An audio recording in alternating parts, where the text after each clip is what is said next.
Morning dear students. BA first year की class में आप सभी का वेलकम है। हम जिस टॉपिक के बारे में चर्चा कर रहे थे वह था परिवर्तनशील अनुपातों का नियम या उत्पत्ति का नियम। इसमें मैंने आपको ये बताया था कि यदि उत्पादक के पास बहुत कम समय है यानी कि अल्पकाल का समय है, तो ऐसी स्थिति में अगर उत्पादक को प्रोडक्शन बढ़ाना है तो उसके पास केवल एक ही ऑप्शन होगा कि वह जो ऐसे साधन जिनमें चेंजेस नहीं किया जा सकता है जल्दी से, उनको स्थिर ही रहने दे, और जो साधन इजीली चेंज किए जा सकते हैं जैसे कि श्रमिक हो गया, कच्चा माल हो गया, इनकी मात्रा में वृद्धि करके प्रोडक्शन को बढ़ाए। पहली बात। फिर मैंने आपको ये बताया था कि इस प्रकार जब प्रोडक्शन को बढ़ाने के लिए प्रयास किए जाते हैं तो ऐसा नहीं है कि स्थिर साधन के साथ परिवर्तनशील साधन को जब आप लगातार बढ़ाएंगे तो आपका प्रोडक्शन हमेशा अप होता जाएगा। कंडीशन ऐसी आएगी कि प्रोडक्शन जो है पहले तो बढ़ेगा बढ़ती हुई दर से, उसके बाद में वो बढ़ेगा घटती हुई दर से, उसके बाद में वो एक मैक्सिमम कंडीशन में पहुंच जाएगा। अगर उसके बाद भी उत्पादन के जो स्थिर साधन है उनको बढ़ाया जाता है यह प्रयास करने के लिए कि प्रोडक्शन बढ़ जाएगा, तो ऐसी कंडीशन में प्रोडक्शन नहीं बढ़ेगा बल्कि प्रोडक्शन डिक्लाइन होना शुरू हो जाएगा, डिक्रीज होना शुरू हो जाएगा। इसी बात को मैंने आपको सारणी के थ्रू समझाया था। अब इसी बात को हम ग्राफ के थ्रू समझने की कोशिश करेंगे। फिर उसके बाद में हम यह बताएंगे कि अगर लगातार स्थिर साधन को बढ़ाया जाता है तो प्रोडक्शन के बढ़ने, बढ़ती हुई दर से बढ़ने, घटती हुई दर से बढ़ने, मैक्सिमम होने और घटने के जो एक स्थिति है उसे हम प्रोडक्शन की 3 अवस्थाओं में बांट देंगे, और उसमें से फिर हम ये चूज करेंगे कि उत्पादक को कौन सी अवस्था में प्रोडक्शन करना चाहिए, क्योंकि चाहे उत्पादक हो चाहे उपभोक्ता हो वो हमेशा ही बेस्ट कंडीशन चाहता है, हानि कोई भी नहीं चाहता है। उत्पादक नहीं चाहेगा कि वो ज़्यादा तो साधनों पर खर्च कर दे, उत्पादन के साधनों पर खर्च कर दे और उसका प्रोडक्शन कम हो या प्रोडक्शन से होने वाली आय कम हो। इसके लिए वो कोशिश क्या करेगा कि कम से कम साधनों को लगाया जाए, या फिर जिन साधनों को लगाया गया है उनसे वो ज़्यादा से ज़्यादा प्रोडक्शन करवा सके। तो इसी तरीके से हम इस ग्राफ में समझने वाले हैं कि प्रोडक्शन की स्थितियां क्या होगी, और हम फिर प्रोडक्शन की 3 अवस्थाओं में बांट देंगे इस ग्राफ को, और फिर ये डिसाइड करेंगे जिस तरह हमने सारणी में डिसाइड किया था कि उत्पादक को किस अवस्था में रह के उत्पादन करना चाहिए, और यहाँ पर भी वही हम डिसाइड करेंगे। इसके लिए हमने 2 पैनल बनाए हैं, पैनल ए पैनल बी। यहाँ पर हमने श्रम की इकाइयां ली है और यह बताने का प्रयास किया है कि जैसे जैसे श्रमिकों की संख्या को बढ़ाया जाता है प्रोडक्शन में तो किस प्रकार उत्पादन बढ़ेगा, कुल उत्पादन बढ़ेगा। यहाँ उत्पादन की बात नहीं कर रहे, उत्पादन के 3 एस्पेक्ट्स, कुल उत्पादन, औसत उत्पादन और सीमांत उत्पादन की बात कर रहे हैं, टीपी, एमपी और एपी की।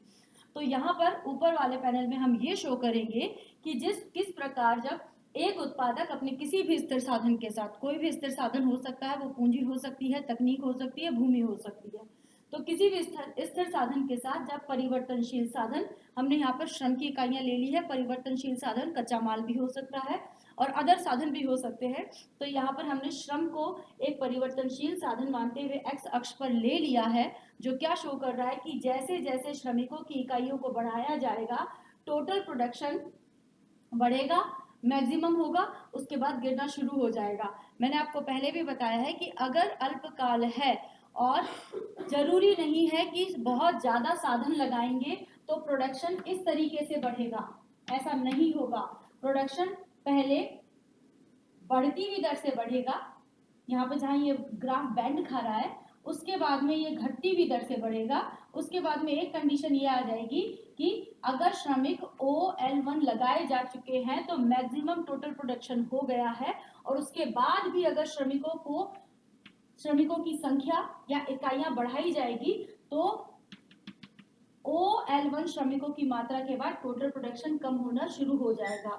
तो अगर आपसे ये पूछा जाए क्या OL1, इसको छोड़िए, OL1 श्रमिकों की बाद जो उत्पादक है उसको और ज्यादा श्रमिक अपने प्रोडक्शन में लगाने चाहिए, तो आप बिल्कुल कहेंगे कि नहीं लगाने चाहिए, क्योंकि OL1 श्रमिकों को लगाए जाने के बाद भी अगर श्रमिकों को लगाया जाता है तो जो प्रोडक्शन है वो गिरना शुरू हो जाएगा, और गिरते हुए प्रोडक्शन की दशा में कोई भी जो प्रोड्यूसर है वो प्रोडक्शन करना पसंद नहीं करेगा। तो ये तो दशा है कि अगर श्रमिकों की संख्याओं को लगातार बढ़ाया जाएगा तो जो टोटल प्रोडक्शन है उसके बढ़ने की जो टेंडेंसी है वो इस ग्राफ से शो हो रही है। अब बात करते हैं एवरेज प्रोडक्शन की और मार्जिनल प्रोडक्शन की। मार्जिनल प्रोडक्शन का मतलब क्या है, मैंने आपको बताया था कि जैसे जैसे प्रोडक्शन को बढ़ाना है वैसे वैसे श्रमिकों की संख्या को भी बढ़ाना पड़ेगा। जैसे जैसे श्रमिक प्रोडक्शन के काम में ऐड होते जाते हैं तो वो खुद का इंडिविजुअल प्रोडक्शन भी देते हैं, यानी कि हर अगली श्रमिक की इकाई जो उत्पादन करती है उसे उस अगली इकाई का सीमांत उत्पादन या मार्जिनल प्रोडक्शन कहते हैं। तो ये मार्जिनल प्रोडक्शन को ये वाला ग्राफ एमपी शो कर रहा है। ये क्या बता रहा है कि श्रमिकों की संख्याओं को जब लगातार बढ़ाया जाता है ताकि उत्पादन को बढ़ाया जा सके, तो हर अगले श्रमिक की उत्पादन में जो भागीदारी है वो कैसे होगी कि हर अगला श्रमिक लगाए जाने पर पहले सीमांत उत्पादन या हर अगले श्रमिक का जो इंडिविजुअल प्रोडक्शन है वो बढ़ता रहेगा, इस पी बिंदु तक वो बढ़ जाएगा। अगर पी बिंदु बोल दो या फिर ओ एल श्रमिक बोल दो। ओ एल श्रमिक के बाद भी अगर प्रोडक्शन बढ़ाने के लिए श्रमिकों की इकाइयों को बढ़ाया जाएगा तो सीमांत उत्पादन गिरना शुरू हो जाएगा। और इसके बाद भी अगर यहाँ पर हम इसको OL1 ले लेते हैं, OL1 श्रमिकों के बाद भी अगर श्रमिकों को बढ़ाया जाता है तो सीमांत उत्पादन बढ़ने के बजाय, मतलब धनात्मक स्थिति में रहने के बजाय क्या होगा, पहले शून्य और फिर उसके बाद में ऋणात्मक हो जाएगा। तो ये दशा हो गई सीमांत उत्पादन के बारे में। अब बात करते हैं औसत उत्पादन के बारे में। औसत उत्पादन का मतलब है प्रति इकाई श्रमिक के द्वारा किए जाने वाला प्रोडक्शन, जो हम कैसे निकालते हैं, कुल उत्पादन में भाग लगा देंगे श्रमिकों की इकाइयों का, ठीक है। एवरेज प्रोडक्शन की क्या दशा है कि जैसे जैसे श्रमिकों की संख्याओं को आगे बढ़ाया जाएगा सीमांत उत्पादन बढ़ेगा मैक्सिमम स्थिति पर आएगा, फिर उसके बाद में ये गिरना शुरू हो जाएगा। द मोस्ट इंपॉर्टेंट थिंग कि औसत उत्पादन जो है वो जब मैक्सिमम कंडीशन में होगा, याद रखिए ग्राफ बनाते वक्त भी आपको याद रहना चाहिए कि जब औसत उत्पादन ग्राफ मैक्सिमम कंडीशन में होगा तभी उसको सीमांत उत्पादन ग्राफ काटकर निकल जाएगा, पहली बात। दूसरी बात ये है कि जहां पर टोटल प्रोडक्शन कर्व अपने हाईएस्ट कंडीशन में होगा वही सेम नीचे मार्जिनल प्रोडक्शन वक्र अपने शून्य स्थिति में होगा। अगर आप सारणी को गौर से पढ़ेंगे देखेंगे, जो कि हम पिछले वीडियो में बता चुके हैं, तो उसमें भी यही बात क्लियर हो जाती है कि जब एवरेज प्रोडक्शन मैक्सिमम होता है तब सीमांत उत्पादन उसके बराबर होगा और जब टोटल प्रोडक्शन हाईएस्ट होता है तब सीमांत उत्पादन शून्य होगा और जब टोटल प्रोडक्शन घटना शुरू हो जाएगा तो सीमांत उत्पादन ऋणात्मक हो जाएगा। अब ये हमारे सामने कुल उत्पादन, औसत उत्पादन और सीमांत उत्पादन की कंडीशन क्लियर हो गई है। अब हम क्या करेंगे कि उत्पादक के लिए इस पूरे ग्राफ को, दोनों पैनल्स को उत्पादन की 3 अवस्थाओं में बांट देंगे। तो पहली अवस्था कहाँ होगी, उसके लिए हम सबसे पहले क्या करेंगे, देखो अवस्थाएं बांटने के लिए सिंपल सा तरीका है। सबसे पहले तो जहां टोटल प्रोडक्शन हाईएस्ट है वहां पर आप एक डैश डैश करते हुए लाइन खींच दीजिए। और मैंने आपको क्या बताया था कि जहां कुल उत्पादन अधिकतम है वहां पर क्या होगा, सीमांत उत्पादन क्या होगा, शून्य होगा। तो हमारे पास एक बंटवारा तो ये आ गया। द सेकंड थिंग, दूसरी बात क्या है कि जहां पर ये जो ग्राफ, देखिए आपको करना क्या है, जहां पर ये ग्राफ बैंड खा रहा है, देखिए यहाँ O से लेके मूल बिंदु से लेके बिंदु B तक ये ग्राफ कैसे बढ़ रहा है, ये ग्राफ ऐसे बढ़ रहा है, क्लियर। और बिंदु B के बाद आगे A बिंदु तक ये ग्राफ कैसे बढ़ रहा है, ये ग्राफ ऐसे बढ़ रहा है। इसका क्या मतलब है, बिंदु O से लेके B तक इस ग्राफ में जो गति हो रही है वो बढ़ती हुई दर से हो रही है और बिंदु B के बाद इस ग्राफ में जो गति हो रही है वो घटते हुए दर से हो रही है। बढ़ दोनों में ही रहा है, यहाँ बढ़ती हुई दर से बढ़ रहा है, यहाँ घटती हुई दर से बढ़ रहा है। जहां पर यह ग्राफ बढ़ती हुई दर तक जहां तक बढ़ जाता है, मतलब यहाँ से इसने बैंड खाया तो एक हिस्सेदारी हम यहाँ पर कर देते हैं और याद रखिए कि जहां पर टोटल प्रोडक्शन वक्र बैंड लेता है वहां पर एवरेज जो प्रोडक्शन है वो मैक्सिमम हो रहा है। तो ये देखिए हमने इस ग्राफ को 3 पार्ट्स में बांट दिया है। ये है उत्पादन की प्रथम अवस्था, ये उत्पादन की द्वितीय अवस्था और यह है उत्पादन की तृतीय अवस्था। ठीक है, अब आपको करना क्या है, आपको पहली कंडीशन, सेकंड कंडीशन और थर्ड कंडीशन या फर्स्ट स्टेज, सेकंड स्टेज और थर्ड स्टेज को देखते हुए क्या करना है कि ये डिसाइड करना है प्रोड्यूसर के लिए कि उसे अल्पकाल में किस स्थिति में उत्पादन करना चाहिए कि उसे बेस्ट कंडीशन प्राप्त हो सके। तो सबसे पहले अगर मैं आपसे ये पूछूं क्या उसे तृतीय अवस्था में प्रोडक्शन करना चाहिए, तो आप कहेंगे नहीं, बिल्कुल नहीं करना चाहिए, क्योंकि तीसरी अवस्था में क्या है, कुल उत्पादन गिर रहा है, सीमांत उत्पादन शून्य के बाद में ऋणात्मक हो गया है। ये जो एक्स अक्ष है इसके नीचे जाते ही ग्राफ का मतलब है ऋणात्मक हो गया है, और अगर ग्राफ एक्स अक्ष पे रहता है तो हम कहते हैं वहां उसका वैल्यू कितना है, शून्य है। तो हम ये देखते हैं कि तृतीय अवस्था में टोटल प्रोडक्शन गिरना शुरू हो गया, हालांकि है तो धनात्मक, एक्स अक्ष के ऊपर है तो धनात्मक है, एक्स अक्ष पर है तो वहां वैल्यू शून्य है, और एक्स अक्ष के नीचे है तो वैल्यू ऋणात्मक में हो जाएगी। तो तीसरी अवस्था में टोटल प्रोडक्शन गिर रहा है, मार्जिनल प्रोडक्शन ऋणात्मक है और एवरेज प्रोडक्शन भी गिर रहा है। तो ऐसी कंडीशन जहां उत्पादन गिर ही रहा है, उसमें वृद्धि हो ही नहीं रही है, तो उतनी श्रमिक इकाइयां लगाने का कोई फायदा नहीं है।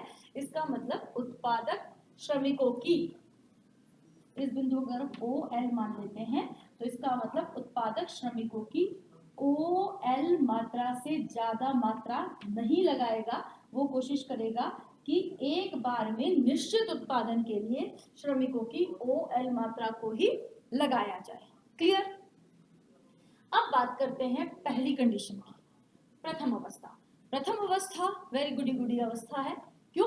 क्योंकि यहां पर तो कुल उत्पादन भी बढ़ रहा है, सीमांत उत्पादन मैक्सिमम होकर गिरना शुरू हो गया है, लेकिन है तो इस ग्राफ से बहुत ऊपर, एक्स अक्ष से बहुत ऊपर है, यानी कि बहुत ज्यादा पॉजिटिव है, धनात्मक है, और औसत उत्पादन भी बढ़ रहा है, बढ़ते बढ़ते अपने मैक्सिमम कंडीशन पर पहुंच गया है। तो प्रथम अवस्था बहुत ही अच्छी अवस्था है। तो आप ये कहेंगे कि उत्पादक को पहली अवस्था में प्रोडक्शन करना चाहिए, लेकिन ऐसा नहीं है, क्योंकि अगर वो पहली अवस्था में उत्पादन करता है, जिसका क्या मतलब है कि वह परिवर्तनशील साधन, वह स्थिर साधन के साथ श्रमिकों की केवल OL मात्रा का ही प्रयोग करे, उससे ज्यादा श्रमिक ना लगाए, तो वह बेस्ट कंडीशन में है नहीं। क्योंकि अगर वो श्रमिकों की OL1 मात्रा लगाकर ही रुक जाता है तो ये बात तो सही है कि कुल उत्पादन बढ़ती हुई दर से बढ़ता है, ठीक है, यहाँ तक बढ़ती हुई दर से बढ़ रहा है, सीमांत उत्पादन पॉजिटिव है, औसत उत्पादन मैक्सिमम हो रहा है, लेकिन अगर उस OL श्रमिकों के बाद भी श्रमिक लगाए जाते हैं तो भी ये जो कंडीशन है जिसमें कुल उत्पादन बढ़ रहा है, अभी भी बढ़ रहा है, चाहे घटती हुई दर से बढ़े लेकिन बढ़ रहा है, इस कंडीशन को जो कि अभी भी लाभप्रद कंडीशन है उसे उत्पादक नहीं छोड़ना चाहेगा, इसलिए वो क्या करेगा, द्वितीय अवस्था में आना चाहेगा। दूसरा कारण हो रहा है द्वितीय अवस्था में आने का कि हर अगले श्रमिक को लगाने पर जो मिलने वाला प्रोडक्शन है वो कम से कम धनात्मक तो है। तो जब आप द्वितीय अवस्था के इस ब्लॉक को देखते हैं तो यहाँ पर हालांकि सीमांत उत्पादन गिर तो रहा है, लेकिन इस शून्य बिंदु से पहले पॉजिटिव तो है, और दूसरा द्वितीय अवस्था में औसत उत्पादन गिर रहा है लेकिन इतनी तेजी से नहीं गिर रहा है। इसका मतलब ये है कि ये तो प्राप्त करे ही उत्पादन, लेकिन यहाँ पर जो पॉजिटिव है उसको भी पाने की कोशिश करें, यहाँ पर जो धनात्मक चीजें हैं उन्हें भी पाने की कोशिश करें, जो टोटल प्रोडक्शन बढ़ रहा है और बढ़ते हुए टोटल प्रोडक्शन से जो उसको लाभ हो सकता है उसे भी गेन करने की कोशिश करें। इसलिए वह द्वितीय अवस्था में रहना पसंद करेगा। नाउ हमारे पास हल आ गया। तृतीय अवस्था में, थर्ड स्टेज में इसलिए नहीं रहेगा क्योंकि यहाँ पर क्या प्रॉब्लम है, यहाँ पर टीपी, एपी और एमपी सबकी दशा बुरी है। फर्स्ट जो स्टेज है उस पर वो इसलिए नहीं रहना चाहेगा क्योंकि फर्स्ट स्टेज पर रहकर ही वो प्रोडक्शन को छोड़ देता है, तो सेकंड स्टेज की जो लाभप्रद स्थिति है उसको वो गेन नहीं कर पाएगा, इसलिए वह उत्पादन की द्वितीय अवस्था में रहना पसंद करेगा। अब क्वेश्चन ये उठता है कि वो उत्पादन की द्वितीय अवस्था में तो रहेगा, लेकिन वहां पर भी जो श्रमिक है वो कितने श्रमिकों को लगाएगा? क्या वो श्रमिकों की कोवल मात्रा को लगाएगा, या यहाँ पर कहीं बीच में प्रोडक्शन के लिए श्रमिकों की संख्या निर्धारित करेगा, या वो इस पार्ट में रहना पसंद करेगा या यहाँ रहना पसंद करेगा? तो देखिए इसका सोल्यूशन ये है कि द्वितीय अवस्था में भी प्रोडक्शन करेगा, लेकिन द्वितीय अवस्था के आगे की स्टेज पे प्रोडक्शन नहीं करेगा। क्यों? क्योंकि अगर वो यहाँ पर कहीं श्रमिकों की संख्या तय करता है तो यहाँ पर जो मार्जिनल प्रोडक्शन है वो बहुत ही कम हो गया है, ठीक है, बहुत लो हो गया है, इसलिए उत्पादक द्वितीय अवस्था में तो उत्पादन करेगा, लेकिन वह जो प्रोडक्शन करेगा वो थोड़ा इधर यानी द्वितीय अवस्था के प्रारंभिक स्तर पर प्रोडक्शन करना पसंद करेगा। तो अब हमने इस टॉपिक को पढ़ लिया है, तो हमने क्या समझा, हमने क्या जाना, देखिए थोड़ा समराइज कर देते हैं।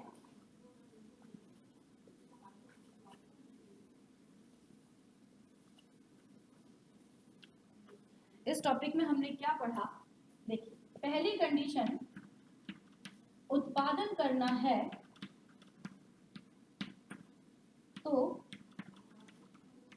साधनों की मात्रा में वृद्धि करनी पड़ेगी। क्लियर? पहली चीज हमने क्या पढ़ी कि अगर उत्पादन करना है तो साधनों की मात्रा को बढ़ाना पड़ेगा, लेकिन साधनों की मात्रा बढ़ेगी, कितनी बढ़ेगी, क्या सारे साधन बढ़ाए जा सकते हैं उत्पादन को बढ़ाने के लिए? इस बात पे निर्भर करता है कि समय कैसा है, इसलिए समय को दो भागों में बांट दिया, शॉर्ट टर्म और लॉन्ग टर्म। शॉर्ट टर्म में क्या होगा, कुछ साधन स्थिर रह जाएंगे क्योंकि कुछ साधन ऐसे होते हैं जिनको बढ़ाने के लिए टाइम की जरूरत होती है, कुछ साधन ऐसे होते हैं जो थोड़े से टाइम पीरियड में ही बढ़ाए जा सकते हैं, कुछ साधन स्थिर होते हैं, कुछ परिवर्तनशील होते हैं, और लॉन्ग टर्म में सभी साधन परिवर्तनशील होते हैं। जब हम यह पढ़ते हैं कि शॉर्ट टर्म में साधनों की मात्रा में वृद्धि करने पर उत्पादन पे क्या प्रभाव पड़ता है, तो इसे हम कहेंगे उत्पत्ति के नियम या परिवर्तनशील अनुपातों के नियम। और जब हम यह पढ़ेंगे कि लॉन्ग टर्म में साधनों की मात्रा में वृद्धि करने पर उत्पादन पे क्या प्रभाव पड़ता है, तो हम क्या पढ़ेंगे, पैमाने के प्रतिफल।